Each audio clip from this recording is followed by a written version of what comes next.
Si Sara na mismo ang nagkumpirma mga kababayan na sinusuportahan nitong si Tamba, Speaker Martin Romualdez, ang mga komunista. Specific po ang sinabi ni VP Inday Sara mga kababayan na tinutulungan ni Martin Romualdez ang mga NPA. Ano bang spelling ng NPA? Capital NPA. Lalong-lalo na etong mga legal funds sila sa Kongreso. Dahil sa kagustuhan ni Tamba na sirain si VP Inday Sara. Nakikipagsayaw na itong si Romualdez mga kababayan sa mga komunista. Panoorin po natin. Bumulong ang Makabayan Bloc kay Martin Romualdez. Na-remember niyo yun? May picture nga, di ba mga kababayan, na grabing tawa. Abot tenga po ang tawa ng mga member ng Makabayan Bloc mga kababayan kasama ni Tamba. At dahil sa kagustuhan ni Martin Romualdez na hindi siya atakihin, the enemy of the enemy is my friend. At dahil sa gusto niyang suportahan ang Makabayan Makabuang Bloc. NPA, pakinggan niyo mga kababayan ha. Suportahan ang Makabayan at ang NPA. At ang NPA. Hulihin si Tamba. Hulihin. Nakinig siya. At ang ginawa niya, tanggalin yung budget. Tanggalin ang budget ni Sara. Alam na nila kung anong gagawin nila bago pa kami pumunta sa plenary ng House. Hindi ko alam pinaghandaan na mga kababayan. Kasi nasabihan na lang ako nung kaibigan kong congressman pagkatapos na. Nung nakita ko na nagsabi si Zaldico tanggalin niya ang confidential funds ng Office of the Vice President. Request po yan ng Makabayan Bloc kasi mga kababayan dahil ang confidential fund nagagamit ni VP Sara laban sa kanila. Ang sagot naman sa kanya nung kaibigan ko na congressman, alam mo, si Inday Sara, walang pakialam sa pera yan. Correct. Magtatrabaho yan kahit anong budget. Alam niya yan. Kahit i-zero niyo pa. Alam din niya, limitado ang pera ng gobyerno. Kaya magtatrabaho yan. Trabaho lang ang gusto niyan. So doon ko na lang naintindihan na aatake sila gamit ang confidential funds. Hanggang ngayon hindi matunawan. Sumunod nun, October ay merong dated na October na audit memorandum ang Commission on Audit.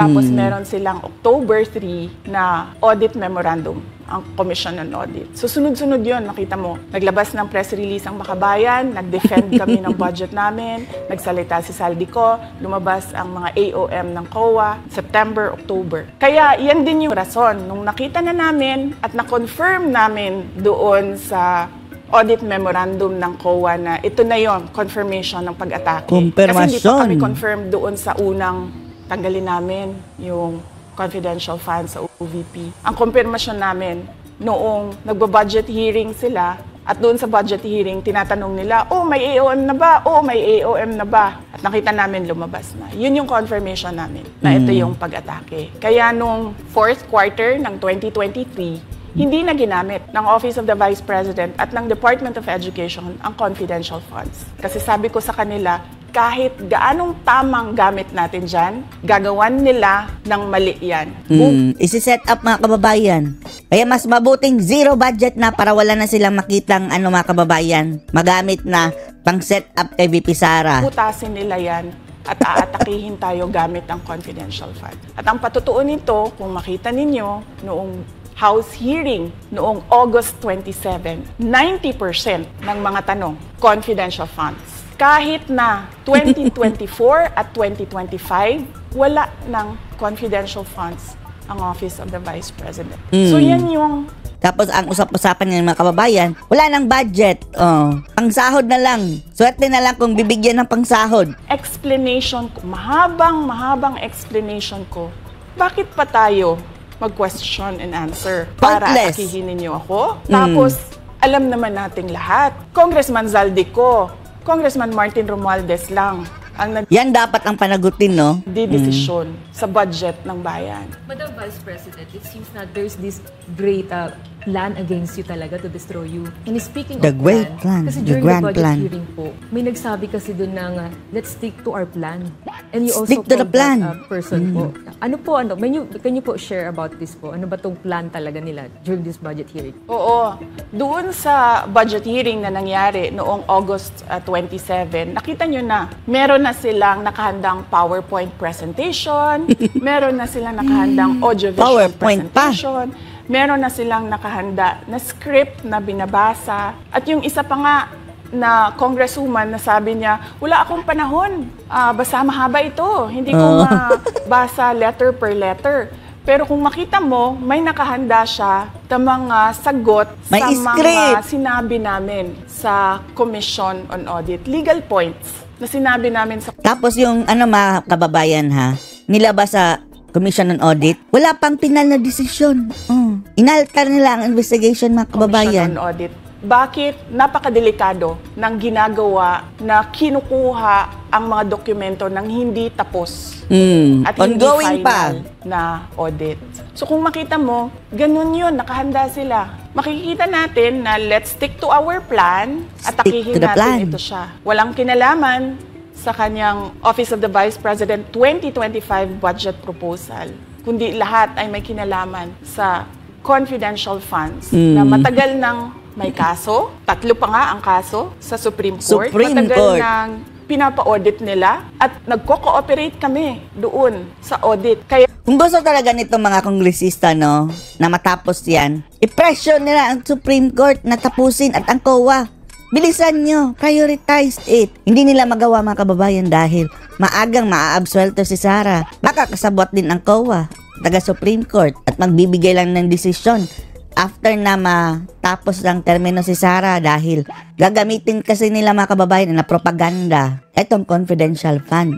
Kaya makikita ninyo kung ulit-ulitin natin yung nangyari noong House budget hearing noong August 27. Meron At unang-unang talaga magtatanong mga kababayan, no?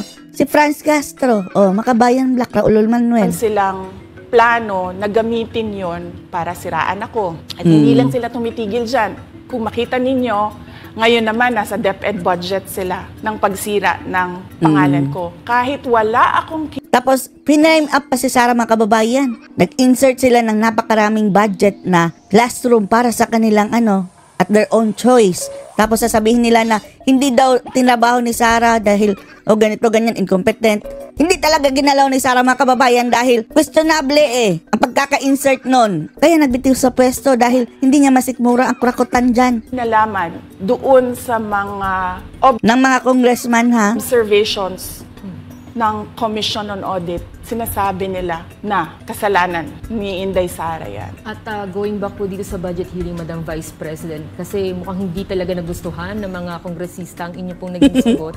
At naglabas nga po sila ng kanilang statement. Iyakan ang mga about congressman dito sa na buhaya, mga confidential kababayan. fund. Si Franz Castro, nagsabi siya rito nga daw ay posibleng ito ay isang impeachable offense. Ano pang reaction niyo dito? Hindi na bago ang Kapal usapin na ng mukha. pag-impeach sa akin. Kung babalik tayo nung nakaraang taon, ay nagsalita na si Franz Castro noong November 2023. Nagsabi na siya, ay pinag-uusapan namin ang impeachment ni Inday Sara. At nagbigay siya ng mga basehan doon sa ifa-file daw nila. Hindi na nila impeachment. ma-deny. Kaya tuloy-tuloy lang yan na pinag-uusapan openly dyan sa House of Representatives. Garapalan. Impeachment. At lagi nandyan sa gitna si Franz Castro sa Na isang convicted child abuser mga kababayan. impeachment sa akin. Unang-una, walang misuse ng confidential funds, walang misuse ng funds ng Department of Education. Kaya ngayon, ay pinipilit nilang gawan ng basihan yung mga sinasabi nila na impeachment sa akin. Kaya hindi bago yan na pinag-uusapan ang impeachment. Kasama yan sa plano nila laban sa Stick to the plan. Kahit wala na sa hulog mga kababayan, ipipilit talaga nila yan. Kagaya ng ginawa nilang pagtugis si Kibuloy, ginamit ang thousands of policemen mga kababayan na disrupt sa kanilang trabaho dahil sa tripping nila kay Kibuloy.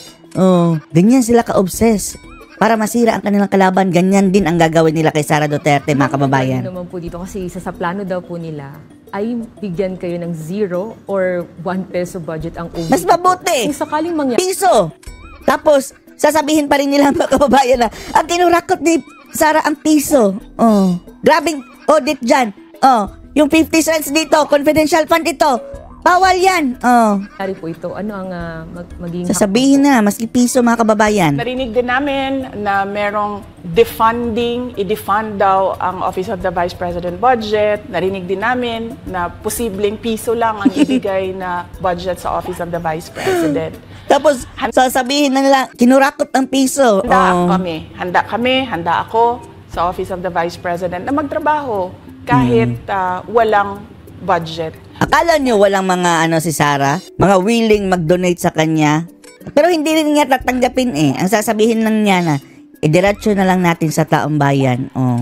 Supported yan ng 32 million Filipinos and more ha? Maliit lang yung opisina namin, maliit lang yung operations namin, kaya kayang-kaya namin na magtrabaho kahit walang budget. Alam naman namin na kapartiyan ng pag-atake. Kaya kami, tutuloy-tuloy lang din kami sa kailangan namin gawin para sa bayan. Madam Vice President, panghuli na lang po, sa kabila po ng nararanasan ninyo na pag-atake, kaliwat kanan, at ang kalagayan po ng ating bansa, ano po ang inyong mensahe sa ating mga kababayan? Unang-una mensahe ko sa ating mga kababayan, huwag silang magpadala sa ingay ng politika. Lalong-lalo na kapag ang ingay ang nanggagaling dito sa mainstream media mga kababayan at dito sa mga buhaya, mga politicians sa Kongreso ngayon. Nakikita natin sa kasaysayan, lagi talagang inaatake ang Vice President. Except nung last year, dahil last year mga kababayan, baliktad. Si Lutang ang agresibo, di ba? Si Lutang ang laging umatake kay dating Pangulong Duterte. Hindi na nga siya pinapansin. Dahil siya yung tinitingnan ng mga tao na baka magiging sunod na presidente. So lahat ng mga gustong tumakbong presidente ay uunahin nila atakihin talaga ang Vice President. Kaya wag sila Si Tulfo, hindi nila inatake. Di ba? padala sa Baka siya ang backup nila. ingay ng paninira at politika. Pangalawa, isa-isahin nila ang bawat papel sa budget ng 2023 at 2024 at 2025. At Hanggang pangatlo, 2028. kailangan magkaisa tayo na tumulong sa mga nangangailangan. Dumadami ang naghihirap ng mga pamilya. Dumadami correct. ang nakakaranas ng gutom. Ang ginagawa ngayon, concert. Nung nag-concert na naman kahapon mga kababayan. Ang bagoong Pilipinas ni Marcos. Kaya kailangan tayo, kaya kami tutuloy din ang trabaho namin kahit walang budget. Dahil alam namin na yan yung pinaka-importante sa ngayon. Na matulungan yung mga kababayan natin na naghihirap at walang makain. Yan yung totoong problema ng bayan natin. Once again, ma'am, maraming salamat. Maraming salamat. Ano masasabi niyo dito mga kababayan sa mga bagong pasabog na naman ni VP Inday Sara Duterte? Post your comments below.